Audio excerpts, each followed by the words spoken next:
Good evening and welcome back to our Judaism 101, Judaism Through a Humanistic Lens series. Last week we talked about being Jewish and how being Jewish is not simply a religious identity, it's more than that. It's really a peoplehood, a nationalization experience, a connection with a culture and a history and a heritage, and for some people biology, and for some people religion, and for some people culture, and for some people it's a stew, a combination of all of the above. This week, we're going to be turning to what it means to do Jewish things, to express that Jewish identity, connection, peoplehood, culture, etc. And just as being Jewish is more than simply a religious identity, so too doing Jewish is not only religiously prescribed rituals, revealed texts that one reads and studies again and again, prayers and blessings that are recited by rote from a fixed textbook, or a prayer book called a Siddur, which literally means order because it's in a prescribed order. Religion, again, is part of Jewish life, and so doing Jewish, some of the things that people think of when they think of things that count as doing Jewish are religious items, but not only those. When we think about what counts as things that we do that we call Jewish, maybe culture or the fancy word civilization is a more accurate depiction of what people do to feel or to express their Jewish connections. Now, when you think about culture, it actually works well because culture can include religion, but is not necessarily limited by it. That is, holiday celebrations can have religious components, but they also are part of a national and ethnic culture, too. I think of an intersection in Highland Park, where I live. There are two Jewish restaurants across the street from each other. They used to be right next to each other in the same strip mall, and one moved. One of them is called Mizrahi Grill. It's Israeli food. The other one is called Max's Deli, and it's Eastern European Jewish, Ashkenazi Jewish deli food. Now, what's interesting about these two restaurants is they're both styles of Jewish food, but Mizrahi Grill is a kosher restaurant that's closed on Shabbat, Friday night to Saturday day, a little before sundown to a little past sundown, where Max's Deli is open 7 days a week. And also, Max's Deli lets you put cheese on a corned beef sandwich, which would break the kosher dietary laws of separating milk and meat. They have non-kosher meat there, but it feels like Jewish food for many people. There are different ways to be Jewish, and they're expressing their Jewishness through food, but again, in different categories, some more religious, some less religious, but one is not more Jewish or less Jewish than the other. I sometimes put it in a simple phrase that food is as Jewish as fasting. You know, the religion tells you what days not to eat. Think of Yom Kippur or the fast of Tisha B'Av in the summer, remembering the destruction of the temple, or other small fast days during the year. But that's Jewish, sure. But eating Jewish food is just as Jewish as not eating food at all on a religious holiday. Now, when you think about Judaism as a culture, it's very different than thinking about Judaism as a revealed religion that comes from a God and a holy tradition passed down verbatim and accurate all the way through the centuries. So I'll give you a couple of the aspects of Judaism that shift when you go from a concept of Judaism as a revealed religion to the concept of Judaism as a cultural identity. So first, who made Judaism?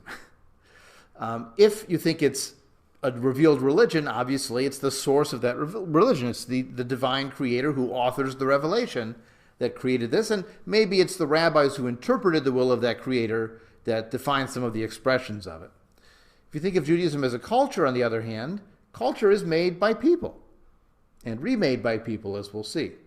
But the point is, if it's made by people, that really changes our understanding of it and our role in accepting it, transmitting it, even rejecting it at times. A second aspect, what defines what you're allowed to do in this tradition? Is it a commandment from this divine commander? Or were these ceremonies the result of a response to the human condition? Did Jews find themselves in a world where people die and they need a way to say goodbye, where the seasons change and they want a way to mark them, and so they create ceremonies, versus the religious concept of a God prescribed these particular practices and these particular limitations of what you were allowed to do in terms of clothing and music and dress and all those things? Well, that's the religious perspective on it. But from a cultural perspective, it makes more sense to think of it as the Jewish response to the human condition. You might call it singing in a Jewish key, even though other people sing in their own keys. Another question of cultural Judaism is, did Judaism exist in a bubble and simply create its own ceremonies over the centuries without contact to or from other cultures?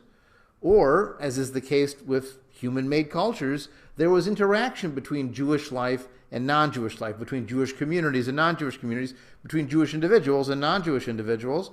As we saw in the Being Jewish, with all that Jewish visual and ethnic diversity, there was clearly physical contact between Jews and other peoples. And of course, there was also cultural contact. I mentioned the example in many contexts of the last piece of matzah you eat at the Seder is the epikomenos in Greek for the food at the end, but in Hebrew, the afikomen, clearly an adaptation from the outside culture. Is Judaism something that's timeless, that was defined by its revelation, its creation, and then stays the same all the way through centuries? Or does Judaism evolve over time as cultures evolve in response to new circumstances and new ideas and new creativity? Well, that seems to be more an accurate description of how Jewish life has proceeded. It's developed and evolved over time, and evolved in diverse ways in different climates, in different settings, and we'll talk about some of the varieties of Jewish culture in a little bit. And most importantly, when it comes to Judaism, is Judaism something that is a timeless tradition that should not change, or if it does, just a little bit around the edges? You know, you think of the beginning of Fiddler on the Roof or Tevye sings tradition. Or if tradition is made by people, if culture is made by people, then maybe we people have the right to change and create and adapt and make it relevant to our times and choose from the library of Jewish cultural options what speaks to us the most. Maybe that is a more accurate depiction of how we approach this inheritance of being Jewish. We are not colonial Williamsburg, where we're historically reenacting what our ancestors did and saying what they said just because it's old. If we're truly heirs to Judaism, we make it our own. Our house is our house. We get to choose what from our past we display and include and use, what needs adaptation, new frames, new settings, and which parts of that inheritance don't speak to us and other parts of the family may continue. Well, it's our house, even if that inheritance is all ours. So you can see that approaching Judaism as a culture really changes a lot of aspects of how we approach that tradition and how we express our own Judaism through the vehicles of traditional holidays, life cycle events, and so on. So we're going to look in some detail at holidays and life cycle events. There are other examples of Jewish culture that we'll touch on in the second part of the class, but these are very commonly expressed elements of Jewish culture. I'll also mention one other detail for those who are watching the video perhaps on YouTube. The International Institute has put out a whole video series called An Introduction to Jewish Culture that dives into this in even more depth. So you can have a 40-minute class just on Jewish birth ceremonies and a 40-minute class just on the Jewish high holidays. And so there's a chance to really explore in a lot more depth the specific holidays, life cycle events, and other aspects of culture, music and art and lifestyle and diet, with a lot more examples, video, and so on than we have time to cover here. So if you find the spark of Jewish culture is interesting to you, there's plenty more to explore, and I'll put a link to that playlist for the Intro to Jewish Culture in the description of the video that's on YouTube. Okay. When we think about Jewish culture, particularly focused on holidays, what we find is that there's multiple layers to these holidays, or life cycle events for that matter. The first layer that we find is what we call the universal human layer. People are born. People die. The seasons change. It gets cold. It gets warmer. There's a spring of rebirth. There's the autumn of decay. And in many cultures, people found ways to mark those universal human experiences. They want a good harvest. They want to celebrate a loving partnership that's just beginning. Or love is an ancient concept, but it didn't define marriage for a long time. So we have to be clear about that too.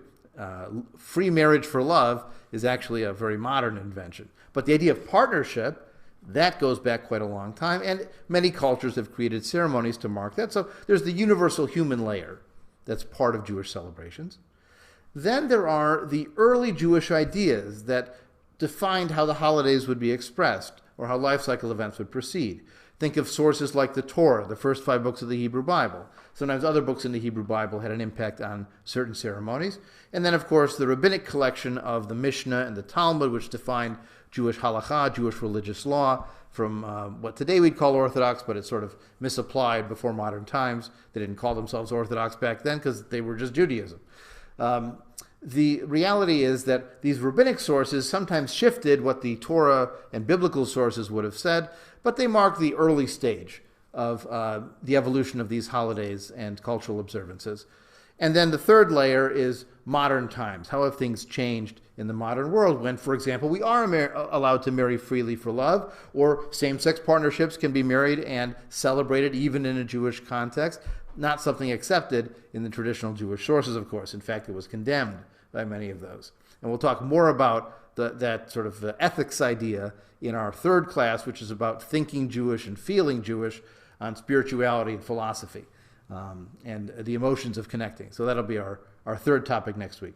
So you'll notice that there are several Jewish holidays in each of the seasons, and it defines the passage of Jewish time. You'll notice that there are Jewish months that spread out. They don't exactly match the lines of our seasons. Remember, our general calendar is a solar calendar where you have the holiday, the seasons beginning on specific months. You've got the solstice and the equinox always showing up at the same dates in our calendar, in our general calendar. The Jewish calendar is organized more around the moon coordinated with the sun. That is, every full moon is the 15th of a Jewish month. That's consistent. Where sometimes you add a leap month or not a leap month to keep it in season. In the general calendar, you add a leap day around February, and that keeps the solstice and the equinox in the right place. So it's which is more important, the sun or the moon? And there's a funny Jewish story about that we don't have time to get into. So we'll talk more about the week, that every 7 days you'll see Sabbath in the middle goes through the entire calendar. It's not defined by season. We'll talk more about Shabbat when we talk about that inspiration material next time. But what you see here is a variety of holidays, and we're going to dive into these a little bit. But you also notice that the old joke isn't actually true. The old joke about Jewish holidays is that every Jewish holiday is, they tried to kill us, they failed, let's eat. And there are a few Jewish holidays that match that pattern, but not all Jewish holidays. And someone, a graphic artist who goes by the sort of pen name Tzipora Bat Adama Vayam, created a image that dramatizes this. So here we have a chart that demonstrates how this works. We have one column for they tried to kill us, one column for we're still alive, and one column for let's eat. And you noticed that Rosh Hashanah, the Jewish New Year, nobody tried to kill us. Yes, we're still alive. Yes, there's food. Yom Kippur, nobody tried to kill us.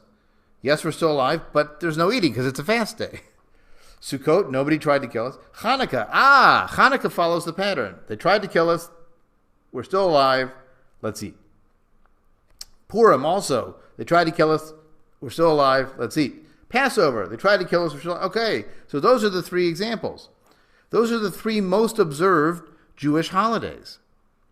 Hanukkah and Passover, because they're home-based holidays, because they're also parallel to Christmas and Easter, you might notice. And they're around food, they're around family. So those are the most observed holidays. They follow this pattern, and people assume, oh, all Jewish holidays are like that. But in fact, they're not. Shavuot, which is another harvest holiday, nobody tried to kill us. And then Tisha B'Av, remembering the destruction of the temple, they tried to kill us, yes, but they succeeded because they destroyed Jerusalem. So that's why we're still alive is a no. And let's eat. No, it's a fast day. So it doesn't follow the pattern. And if you add in all of the the minor Jewish holidays, you'll notice there's a lot more don't eat, so then there's no on the food side. There are more examples of, yes, they tried to kill us, but it doesn't really add to the total. In fact, this person even came up with statistics that shows the average is about 50% of the Jewish holidays they tried to kill us. 75% of them we still are alive, they failed, and about 2/3, 66%, we get to eat something. The rest we don't. So don't use that joke. It's not true. that the Jewish holidays work out in that pattern. Okay, so let's talk about some groups of Jewish holidays. The first group of Jewish holidays are what you could call seasonal holidays. They're focused on the times of year. I'm going to share with you a passage from the Torah, those first 5 books of the Bible, from Deuteronomy chapter 16. And you can see in this, it's definitely a seasonal calendar from the very first line. It begins, observe the month of Aviv, which means spring in Hebrew. Observe the month of Aviv and offer a Passover sacrifice to your God. It was in the month of Aviv that your God freed you from Egypt. This is Passover, occurring in the spring, right? The same as our holiday today. You slaughter the Passover sacrifice, and then you do not eat anything with leaven in it. For 7 days you eat unleavened bread. Now these are 2 observances you'll notice. One is focused on animals, that's for shepherds, and one is focused on grain, the kind of grain and the kind of bread you can eat. That's focused on farmers. And very often people were one or the other, but not both. They were a nomadic shepherd or they were a settled farmer. And so this is representing these 2 styles of raising food in the ancient world, the shepherds and the farmers. And in some ways, again, this is more in detail when we study Passover as its own topic. It was probably a combination of 2 festivals, one for the shepherds and one for the farmers, that get mixed together in our Passover we have today. But it's clearly a seasonal holiday. It's the clearing out of the winter wheat. It's the the harvesting of the winter wheat, the clearing out of the grain that was left over, and of course the birth of the spring lambs gives you the opportunity to have the Passover lamb sacrifice. And then you count off 7 weeks. You count 7 weeks when the sickle is first put to the standing grain, and you observe the Feast of Weeks, Chag HaShavuot.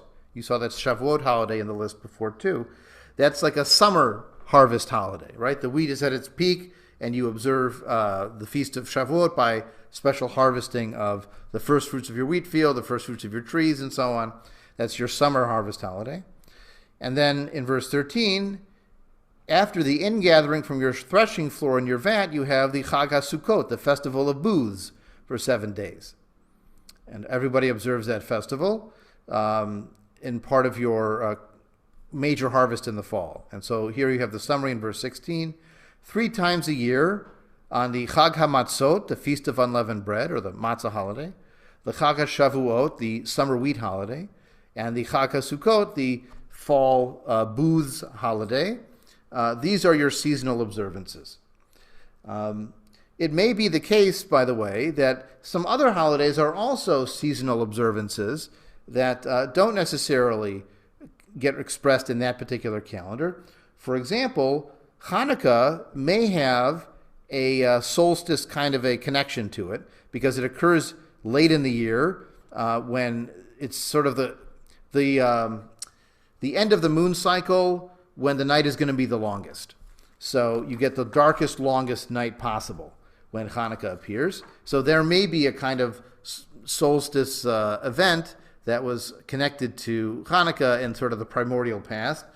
Tu B'Shvat, which occurs over the winter as well, is connected as a holiday for trees, and it's when the trees begin to bud in the Middle East, and that may also have sort of pagan origins to it in the back. And it may even be that the holiday of Purim, which occurs generally in March in the general calendar, has something to do with Mardi Gras. It's sort of a letting go of all the steam after the winter's over, and it's a day when everything is permitted and people do ridiculous things like Carnival, right? So maybe there's a universal human seasonal phenomenon connected to that. But that's one layer of the holidays, these harvest holidays. And you see how they're scattered throughout the calendar. You've got your fall Sukkot holiday, you've got your summer Shavuot holiday, you've got your spring Passover holiday, and then the winter holidays. Again, not described in that calendar because for agriculturalists, winter was sort of a dead time, and they didn't have one of those 3 major festivals occurring in the biblical calendar in Deuteronomy. The second group of holidays to touch on are what I call ideological holidays. And these are holidays that represent either priestly ideology in the Torah or rabbinic ideology in later generations. And so now I'm going to pull us to a different calendar. This is the calendar that appears in Leviticus chapter 23. And it has a much more detailed calendar, although you'll notice some interesting quirks to differ from our current Jewish calendar. So chapter 23 begins with a description of Shabbat, which again we'll talk about next time, that occurs regardless of season every 7 days. And then in verse 5 you see, in the first month, on the 14th day of the month, there's a Passover offering. And on the 15th day is the Chag HaMatzot, the Feast of Unleavened Bread. Now what you might find odd about this is it says in the first month, on the 14th day of the month. But in the current Jewish calendar, the new year is in the fall. According to the Leviticus calendar, the new year was in the spring at the time of the Passover offering. So again, some evolution. When we talked about culture evolves, well, this is one more piece of data for that. And it describes how to observe that spring harvest holiday. And then, and of course, they've connected it to the Exodus story with the Passover, the blood put on the doorposts and the matzah baked on their backs as they were fleeing. The priestly writers have connected this harvest holiday to their ideology. Then over the summer, you have the Chag HaShavuot, that festival of first fruits, which is also described here. And then in the fall, starting in verse 24, in the 7th month, on the first day of the month, you observe a complete rest, a sacred occasion commemorated with loud blasts. And they actually use the word teruot, the blowing of the shofar. Remember, one of the notes of the shofar is teruah, and then do-do-do-do, it makes the sound. Well, they use that as a verb in here. To sound the teruah is its own verb in the Hebrew. At the first day of the month, and then on the 10th day of the month, is the Day of Atonement. In Hebrew, literally, it's Day of Atonements, plural. It's a sacred occasion. You practice self-denial, whatever that means. Today it's no leather shoes and no showering and no shaving and no eating or drinking even for the strictly observant. And you have atonement made on your behalf before your God. Any person who does not practice self-denial is cut off. Whoever does any work that day will be divinely punished. It's a law for all time. It's a Shabbat Shabbaton, a Sabbath of complete rest with self-denial on the 9th day of the month from evening to evening. So all the way through that 24-plus hour period, you have this Day of Atonements, again, an ideological holiday. Now, the weird part is it's only 5 days later on the 15th of the 7th month with the full moon that you get Sukkot, the fall harvest festival. And you think, wait, I just had this major Day of Atonements 5 days before. What are you doing throwing another holiday at me all of a sudden? But this is that relic, that layering of the holidays from the agricultural to the ideological. And so the Atonements holiday, for priests writing it, that's very important. You're going to come to the temple. You're going to offer sacrifices. The priest is going to perform their public ritual. So that's how it's layered on top by adding the ideology, but you couldn't get rid of Sukkot. You couldn't get rid of the fall harvest, so it gets sort of slapped onto the end. And later generations will add to these observances in ideological ways. So, for example, the 8th day of Sukkot is marked as a holiday called Shemini Atzeret, the 8th day of the closing of Sukkot, that gets added to by Rabbinic Judaism as Simchat Torah, as an extra day to observe it, because in Rabbinic Judaism you have a second day for many holidays. There's 2 days of Rosh Hashanah, there's 2 Seders for Passover. It has to do with how the calendar was decided and determined. Again, I point you to more detailed study on the Jewish calendar on that Jewish culture playlist. But you also have a holiday here, notice, called Sigid at the end of fall, that's observed primarily by the Ethiopian Jewish community, but it also commemorates, according to them, the revelation of the Torah when Moses came down from Mount Sinai. So they count the dating to that and have a special observance for that. And some of the ideological holidays have a claim to be historical. So the holiday of Passover claims to represent the experience of the Jews fleeing Egypt, as the priests and later rabbis expanded on it. There isn't really archaeological evidence that this actually happened, so it really is a claim of historicity that isn't necessarily accurate. And the same is true for Purim. Purim claims to describe the saving of the Jews by Queen Esther when they were about to be wiped out by the minister of Artaxerxes or Achashverosh in the Persian Empire. But again, there are many reasons why we're confident that that didn't happen historically. Just one example of it is the age of Mordecai, because it says he was alive for over 100 years and seems very active during that process. And there's a lot of other reasons to believe it's not historical. But the point is it's a claim of historicity, even if it was a claim made many, many centuries later. And that's the third grouping of Jewish holidays are historical holidays, not agricultural based or seasonal based, not ideologically added and put together by rabbis or priests, but based on some kind of historical event. So you've got Hanukkah, as it's expressed by the rabbis, not as a solstice event, but as a commemoration of the rededication of the temple in Jerusalem. In fact, the word Hanukkah means dedication by the Maccabees after they revolted against the Syrian Greek Empire. Or Tisha B'Av, the 9th of Av in the summer, which is a fast day commemorating the destruction of the temple. And that's a date claimed to be historical. Both the first and the second temple supposedly were destroyed on the exact same day. Again, hard to verify, certainly for the first temple, let alone the second temple. And the expulsion from Spain and many other things were claimed to be exactly on that day. But that's a claim of historicity that's reasonably plausible. And then, of course, modern Israeli holidays, you'll see coming in over the spring. After Passover, you have Yom HaShoah, Yom HaZikaron, Yom HaAtzmaut, which are Holocaust Memorial Day, the Israeli Memorial Day for the fallen in their armed forces and victims of terrorism, and Israeli Independence Day. Those were historical events, right? They're either holidays declared by the Israeli Knesset that the Jewish world, by and large, follows. And of course, Israeli Independence Day was a date in history that we know of. Marked differently by Palestinians, obviously. They call it the Nakba, the disaster, and they mark it on the general calendar date, where Jewish communities mark it on the Jewish calendar date, which moves a little bit back and forth in the general calendar. Now, each holiday has their own particular cultural observances, foods, texts to be read, symbols that are included, and different families do it different ways. I mean, there's a million different Haggadot, Passover books that you read during the holiday. And there's no one way to do Passover. There's no one recipe. And now all kinds of new symbols have been added to the Seder plate, where people include a pomegranate for Jewish diversity, or a fig leaf for hoping for peace, or an orange representing gender and sexual orientation inclusion into Jewish life, and so on. So there's no one way to observe any of these holidays, which makes it both difficult to choose from, but exciting to have that opportunity to be creative and to make the holiday more relevant based on your approach. Now, I know that was a lot of material on holidays in a very short period of time.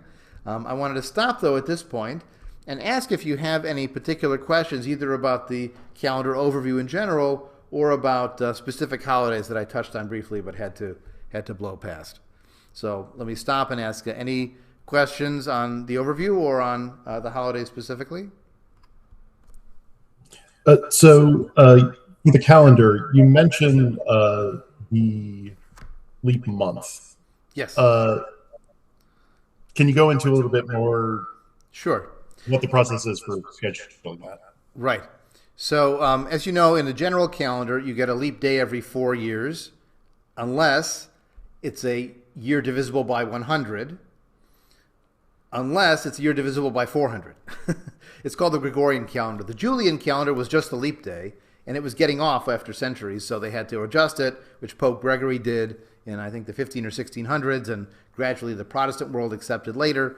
So it's a complicated system, but it keeps the solstice and the equinox on the same days.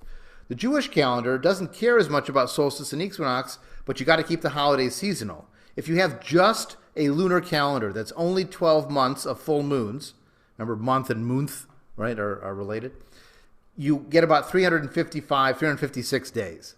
The Islamic calendar is a purely lunar, purely moon-based calendar, and so that's why Ramadan and Eid al-Fitr and other major observances move throughout the general calendar. Now, I sometimes joke that's because the seasons in Saudi Arabia are hot and sandy, hot and sandy, and hot and sandy. So it doesn't really matter when you're observing them. But for Jewish holidays, when you have a spring harvest holiday and a fall harvest holiday and a winter, darkness light holiday, you got to keep them in season. So you can't just do a lunar calendar. So beginning many centuries ago, maybe 2,500 years ago, Jews began to follow what actually was a Babylonian-style calendar, where there were lunar months, but it was adjusted to the solar calendar by adding, I think, 7 out of every 19 years, you add a leap month. So every 2 to 3 years, you're adding a leap month. It's the month of Adar in the Jewish calendar, which is the 12th month by biblical counting. It's the month when Purim shows up, so just before Passover. That's when the leap month would be added if it were a leap year. And there's a whole calculation process of how it's been decided when those leap months will be. But that's why every year the Jewish holidays move back about 10 days and back about 10 days and then forward about 20 days and then back 10 days and then forward 20 days. And they're bouncing around in the general calendar because you're adding or not adding a leap month to keep it in season. It's actually called a lunisolar calendar, but that's spelled L-U-N-I solar, not L-O-O-N-E-Y solar. It may feel a bit weird, but of course it all depends on your point of reference. So I sometimes will joke, based on a joke that one of my professors made when I was a freshman in college, that Hanukkah is at the same time every year. It's the 25th of Kislev. Just depends which calendar is your baseline and which one is the flexible one. So, Jewish holidays being early or late is a function of using the general calendar. And the Jewish calendar, they're always on the same date. Oh, there was a question about fasting. What if you're not allowed to fast? So in rabbinic practice, there's a very clear provision that says you're supposed to live by these commandments and not die by them. So you're allowed to break all kinds of rabbinic pronouncements, rules, and Torah pronouncements, rules, if they would threaten your life. Pregnant women get all kinds of dispensation. Kids under age 12 aren't expected to fast, or they sort of grow into the fast, trying it out a little bit at a time. But if you're feeling ill, if it's dangerous to your health, you do not have to fast. You're allowed to break that rule. There's only 3 rules you're not supposed to break to save your life. One of them is you're not allowed to murder somebody else, because who's to say your life is worth more than them? You're being threatened, and they tell you to kill a third person. Well, you're not supposed to do that. You're not supposed to worship idols. That's thought to be worse than allowing yourself to die. And you're not supposed to violate impure sexual practices, adultery, incest, etc., at the threat of your life. You should submit to death. But other than that, dietary laws, breaking Shabbat rules, all of those are allowed to save one's life. So fasting is not to be done at the expense of one's life. And that's a life-affirming statement. I don't follow Jewish law personally, but I like the fact that within Jewish law, life was more important than meticulously following the law in extreme circumstances. Any other thoughts, comments, questions about holidays before we move on? Okay. So what we're going to do now is turn to life cycle events, which is another common expression of the human experience.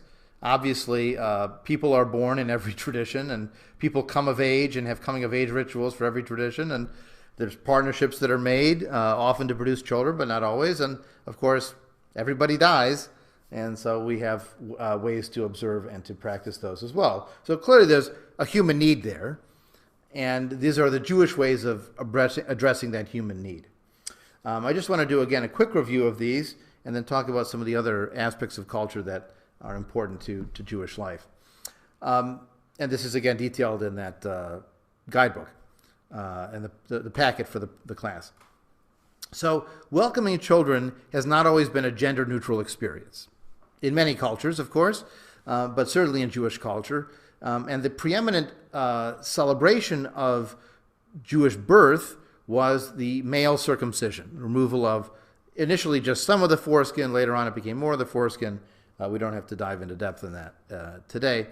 Traditionally, that was done on the 8th day after birth, following the story in Genesis, although there's an interesting clue there that when Abraham receives the commandment to circumcise his progeny, he circumcises everybody in his household, including himself, and his older son, Ishmael, remember he has Ishmael through his maid Hagar earlier, Ishmael is age 13 when the circumcision happens, and it's only for the birth of Isaac that they have an 8-day circumcision ritual.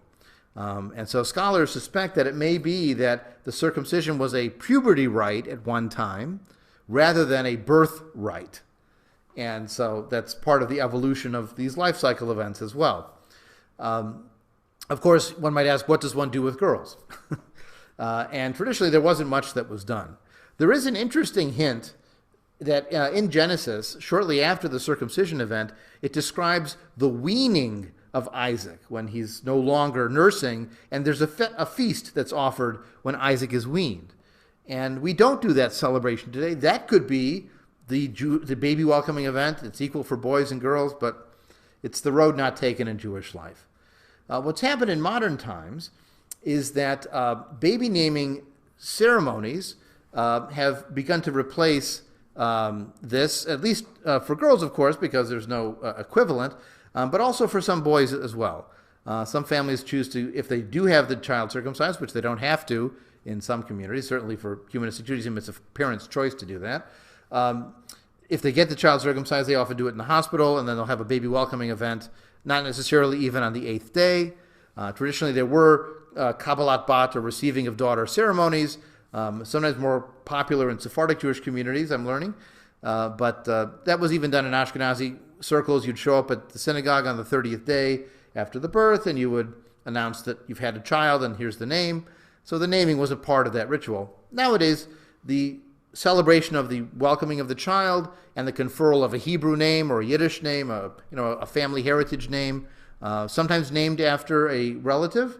Although in Middle Eastern or Mizrahi Sephardi Jewish communities, they name after living relatives, where European Ashkenazi communities tend to name after dead relatives.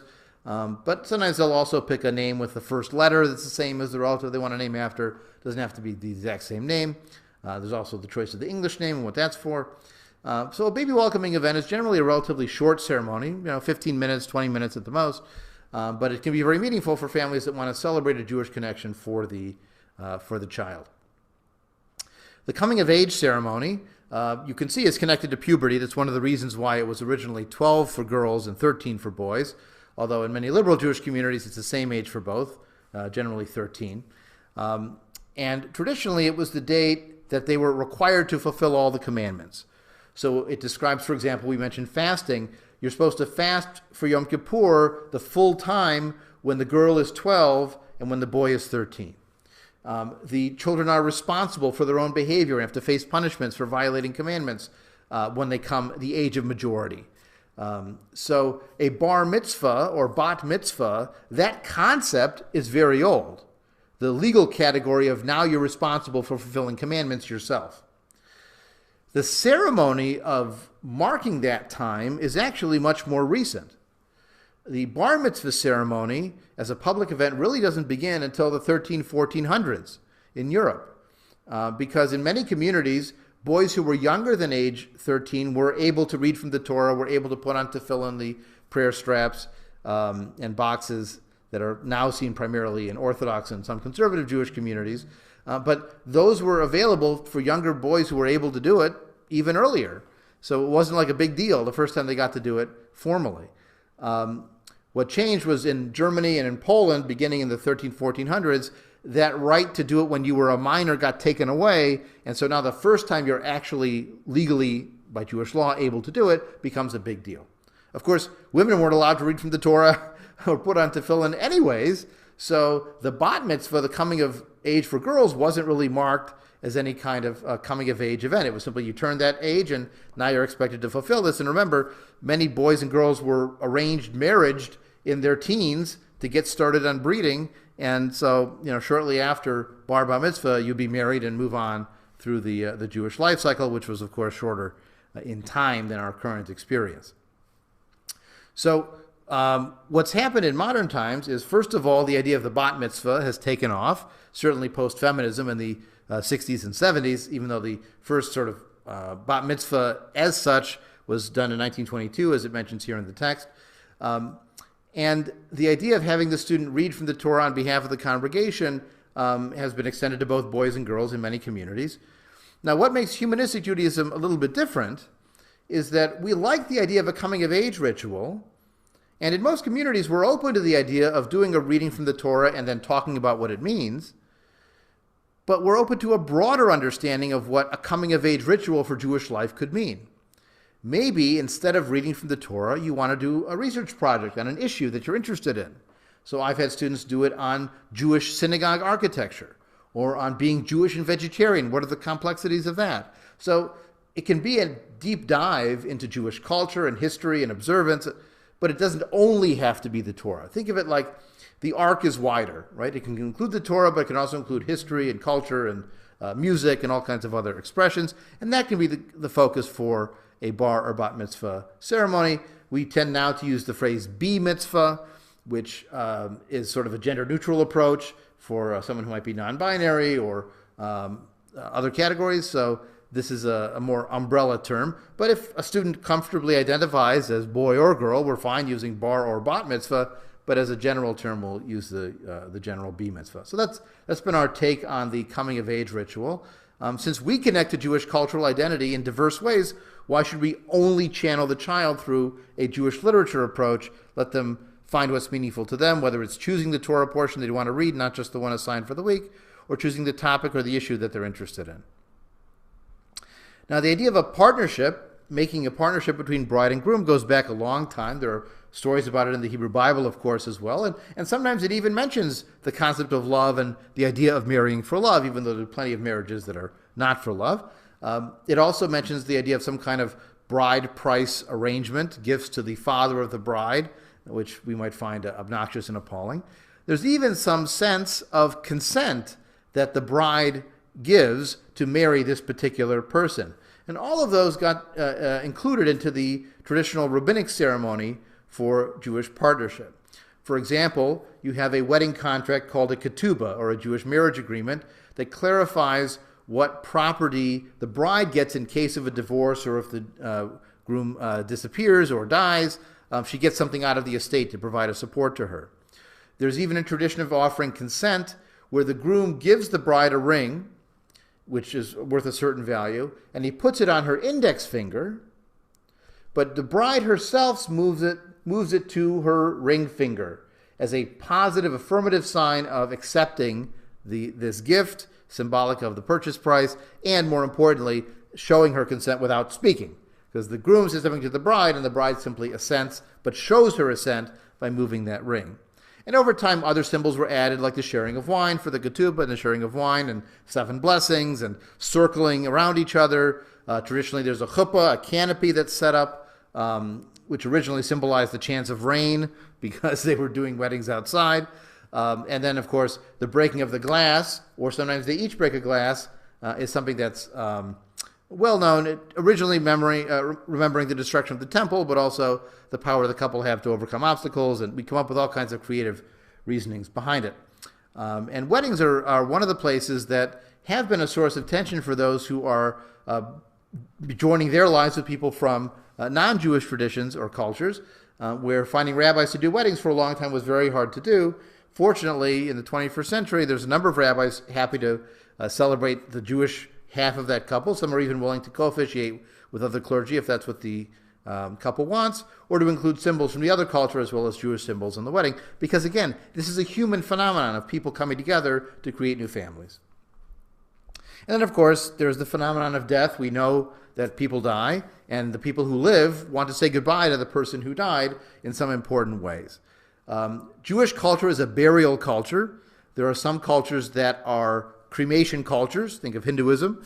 Other cultures are actually exposure cultures, like some Native American traditions, or I think Zoroastrians. Zoroastrians use fire. I'm trying to remember who else. There's some Persian culture, maybe the Sassanid Empire. They like to expose the bodies and allow the vultures to bring them back to the air. That was their symbolism. But in Jewish life, it's a burial culture historically. Some choose cremation today for environmental or economic reasons, but again, that's part of the freedom of the modern world. And Jewish law called for burial relatively quickly. Again, given the time and the place, you want to get that body in the ground. There was a belief in traditional Jewish thought of a bodily resurrection. There was a Jewish afterlife. In traditional rabbinic and in modern today's Orthodox thought, there is as well. Many liberal Jews today maybe don't believe in a personal afterlife in the same way, although you hear more and more Jews talking about a heaven and sort of absorbing it from the surrounding culture, even if it's not part of Jewish visions of what an afterlife would be.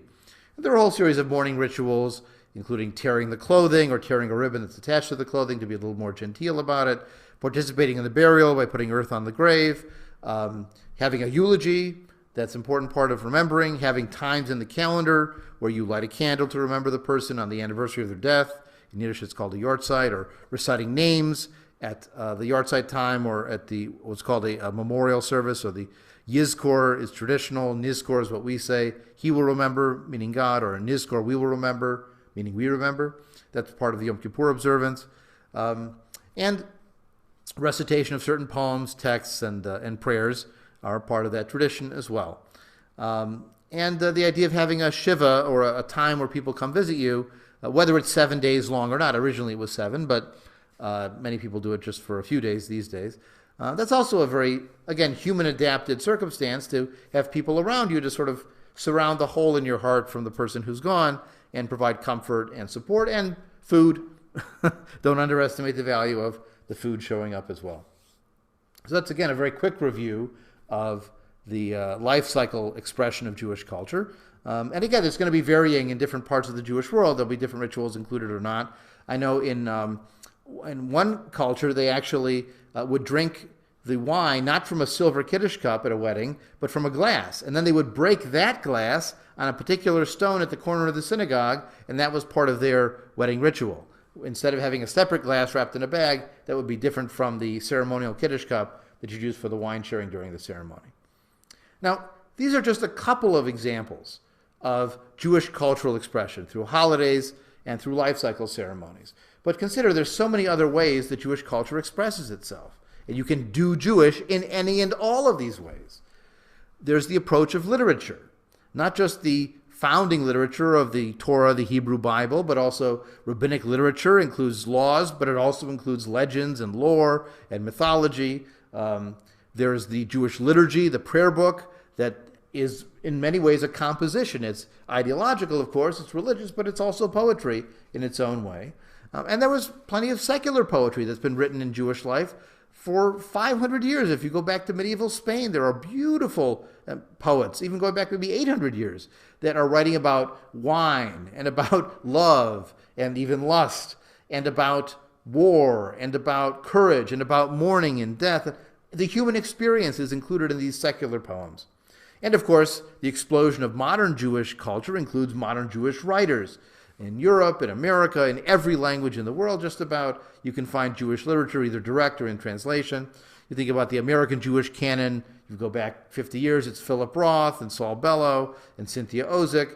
You come in today, you've got Marcia Falk and Marge Piercy and Jonathan Safran Foer and Nathan Englander and Nicole Krauss, beautiful authors of short stories, of poetry, even of liturgy sometimes, and of course of novels too. That's all part of the canon. Again, that wider arc is going to include all that modern Jewish writing about the Jewish experience and not only have room for the Torah, the first 5 books. We're the people of the book, it says. We're really the people of the books, the people of many books and books even being written today. There's Jewish art. There's a lot of Jewish art. In many Jewish manuscripts, the calligraphy is important to the beauty of the document. But there's also a wonderful medieval tradition of illuminated manuscripts where they do drawings and calligraphy around particular letters that are highlighted, or drawing scenes to describe what's happening in the book or what you want the people to think about when they see it, or even a frontispiece engraving following Christian models that have all kinds of beautiful details of Jewish life at the time and the place. There's Jewish building art. Think of architecture, right? There are Israeli styles of architecture, but there are historic synagogue styles of architecture. Even the style of building the temple in Jerusalem when it stood was Jewish architecture, not to mention all the decorations that appear inside the synagogue, the painting, the mosaics, the floor tile work, the frescoes that are painted onto wet plaster on the wall. There are some examples of those in Jewish life as well. And sometimes they depicted the human form. It's not that the commandments were always interpreted to say no human forms allowed at all. You weren't supposed to worship statues, but you could make all kinds of paintings, and sometimes that included the human face even. But there were examples of Jewish sculpture or Jews doing sculpture going back to the pre-modern times. Even before Jews were monotheists, they made idols and sculptures. Certainly in modern times, you have Jewish sculptors as well. You've got Jewish painters, think Marc Chagall, who's an Ashkenazi Jewish painter from Europe, or Amedeo Modigliani. You might not have known. Modigliani is from a Sephardic Jewish, a Spanish Jewish background family, he's from Livorno, Italy. So there is definitely Jewish art that's an expression of the Jewish experience. There's so much Jewish music out there. Think synagogue music, of course, but also Jewish folk music, and today, modern popular music. I mean, so many of the Broadway librettists and composers were Jewish, and it's hard to say that their Jewishness didn't influence their work. Now, sometimes drawing the line of, is this Jewish music? Is this American music? Is it American Jewish music? You know, the songwriters for Fiddler on the Roof were Jewish, and they were trying to create a Jewish experience in many ways, although there was a debate when Fiddler on the Roof was scheduled to run on Yom Kippur. And they had to decide, do we run it on Yom Kippur or do we not run it on Yom Kippur? And the producer of the show, Hal Prinz, famously said, Tevye from Fiddler on the Roof has made more friends for the Jews than Yom Kippur, so we're running a show. Of course, they'd run it on Saturdays, the whole run, right? And Friday nights, they'd had shows all the time. So it wasn't a Jewish religious observance, but for many Jews, seeing Fiddler on the Roof was a Jewish experience. But other examples of Broadway musicals you might say have nothing to do with Jewish life. Even if the composer is Jewish, you'd have to sort of be a detective on the melody to see what they drew it from, or from stories in the background. Maybe there's a way to find it. It's an ongoing debate. Lots of other examples of Jewish culture: clothing, humor, performance art, Jewish drama, Jewish movies, of course. I mean, the Jews' involvement in Hollywood is so legendary, it's almost it's not just an anti-Semitic conspiracy, right? There were major founders of studios were Jewish, and major writers, major actors, and so on. There's all these Jewish languages that are spoken all over the world, often written in Hebrew letters, but adapting local languages and sometimes moving with the Jews. So the Jews in medieval Spain picked up Spanish, but wrote it in Hebrew letters. And when they moved to Italy, and they moved to Turkey, and they moved to Amsterdam and to North Africa, those Jews kept speaking medieval Spanish, but written in Hebrew letters. They called it Judesmo or Ladino. The Jews living in the Rhine Valley in Germany moved east into Poland and Ukraine, and even into Russia. They kept speaking medieval German, written in Hebrew letters. We now call it Yiddish. So, and then there were Judeo-Gez and Judeo-Persian and all kinds of other Jewish plus languages that are expressions of Jewish culture in unique and beautiful ways. And of course, language is such a vessel for remembering cultural memory and expressing cultural identity, and connected to music and song and holiday observance and so on. And of course, there is Jewish food. You can't not talk about Jewish culture, or you can't talk about Jewish culture without talking about Jewish food. And if you look inside the back cover of the course packet, you'll see plenty of examples of Jewish food, nuts and fruits, hamantashen, which are poppy seed pockets originally for Purim. You've got challah for Shabbat. You've got latkes, potato pancakes. You've got matzah ball soup. Pomegranate is a fruit traditionally eaten as part of Rosh Hashanah. Matzah, we mentioned the unleavened bread. You've got kugel and sufganiyot, we talked about last time, as a jelly donut for Hanukkah among Sephardic Jews, gefilte fish, brisket, and so on. Although actually brisket's a relatively recent Jewish innovation. It's a function of the meat industry in New York, in its own interesting story. And of course, apples and honey for the Jewish New Year. Now, you might notice a lot of these choices of Jewish foods are from the Ashkenazi, the European Jewish experience. And one of the things we try to avoid when exploring Jewish culture as a global phenomenon is what's sometimes called Ashkenormativity. You might have heard of heteronormative, assuming everybody is straight. Well, Ashkenormative is assuming that everybody comes from Eastern Europe, speaks Yiddish, eats gefilte fish, and so on. And so we try to make a more diverse message when talking about Jewish cultural identities. And so actually there's a nice page in the packet that talks about the varieties of Jewish culture, that describes Ashkenazi Jews coming from Eastern Europe, which today represent about 80% of the world Jewish population. There are Sephardic Jews coming from the Spanish background, and Mizrahi Jews, and Sephardi and Mizrahi Jews together are about half of Israeli Jews. There's a sort of typo in the packet there. There's also the Jews of Ethiopia, called the Beta Israel, who have roots there. There's Jews of Yemen, which are distinct, the Bnei Israel of India, Jews from the Caucasus, the so-called Romaniot Jews, which are their own sort of Hellenistic Jewish tradition, separate from the Sephardic Jewish community, and all these different varieties of Jewish culture, expression, language, food, and so on are part of that broad diversity of a global Jewish culture. Now, you might say maybe it should be thought of as Jewish cultures and not just Jewish culture as one thing. But I like to think of it as a family with many diverse branches. It's evolved in many different ways, in many different settings, and it's all part of my family tree. So I happen to have roots in two Jewish ethnic cultural traditions. My father's family came from Aleppo, Syria, and so they're part of that Mizrahi, Middle Eastern Jewish tradition. Their home language was a Jewish style of Arabic, or even just street Arabic. Many of their home meals were Arabic-style cooking, and gefilte fish was very foreign to them. Where my mother's family were Ashkenazi Jews from Belarus and Lithuania, Eastern European. They spoke Yiddish. They ate gefilte fish and bagels and kugel and all those traditional Ashkenazi foods. So they came from very different Jewish cultural experiences that were both valid.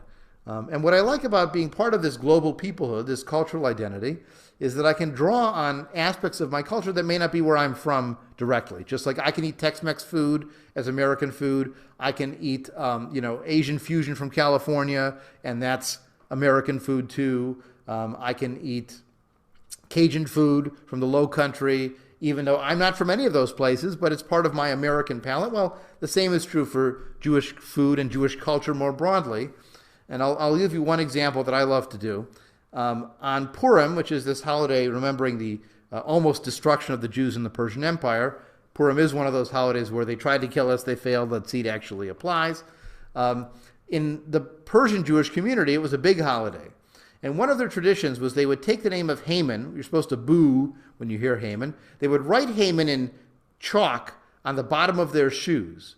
And then, over the course of the day, they would scuff out their shoes, and it would be like stepping on Haman and abusing Haman. And after the end of the day, Haman was wiped out. His name was gone.